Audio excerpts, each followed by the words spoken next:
కానీ అసలు నిజానికి పరమేశ్వరాభిషేకమునకు ఒక భక్తుడు వచ్చి సంవత్సరంలో తరించిపోయే అభిషేకం ఎప్పుడు అంటే మార్గశీర్ష మాసంలో వచ్చే ఆర్ద్రా నక్షత్రంలో తెల్లవారుజామున చెయ్యాలి.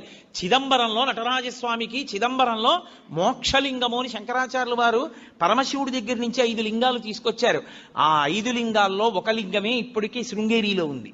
శృంగేరిలో ఉండి భోగలింగం అన్న పేరుతో అభిషేకం చేయబడుతోంది. కంచిలో ఉన్నది యోగలింగం, చిదంబరంలో ఉన్నది మోక్షలింగం. చిదంబరంలో ఉన్న మోక్షలింగానికి ఆర్ద్రాభిషేకము అని ప్రత్యేకం చేస్తారు.